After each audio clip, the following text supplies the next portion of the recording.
Damayanti, the princess of Vidarbha, and Nala, the king of Nishada, had already fallen deeply in love without even meeting each other. So when King Bhima announced a grand Swayamvara for his daughter, kings, princes, and even devas arrived to win her hand.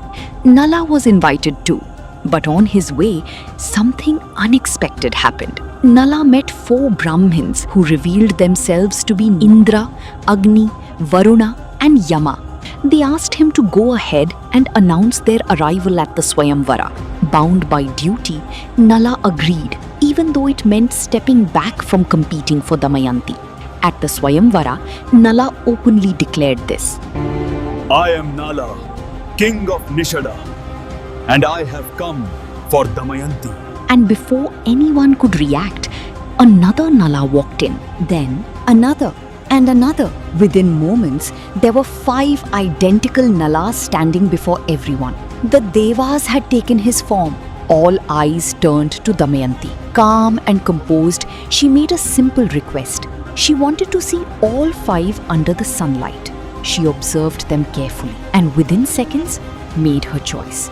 Instantly, the other 4 revealed their divine forms. When asked how she knew, Damayanti smiled and said, The Devas cast no shadow, only a human does. And just like that, she chose Nala. But their story didn't end there. A dark shadow loomed over their happiness, Kali Purush. Enraged that Damayanti chose a mortal over the gods, he swore revenge. He manipulated Nala's weakness, dice. Through a game orchestrated by Nala's brother Pushkara, Nala lost everything. His kingdom, his wealth, his pride. Exiled to the forest, the couple suffered greatly. One night, overcome with guilt, Nala made a painful decision. He left Damayanti behind, hoping she would return safely to her father and live without hardship. But fate had other plans. Soon after, Nala saved a snake trapped in a forest fire.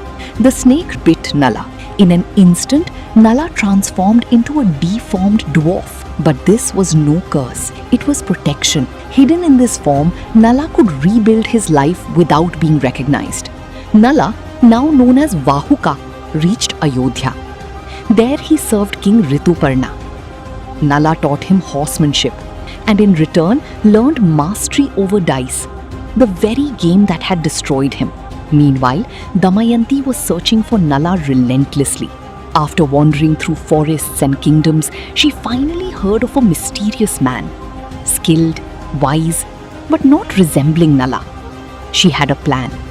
Damayanti convinced her father to organize another Swayamvara. Kings gathered once again, including Rituparna, accompanied by Vahuka. At the event, Damayanti announced, I will marry the one who impresses me with a unique skill. Vahuka stepped forward and prepared a meal. One bite. That's all it took. Damayanti knew no one cooked like Nala, having written the first ever cookbook, Pak Darpanam. She had found him. Revealing the truth, the couple was finally reunited. With his newfound mastery over dice, Nala defeated Pushkara and reclaimed his kingdom.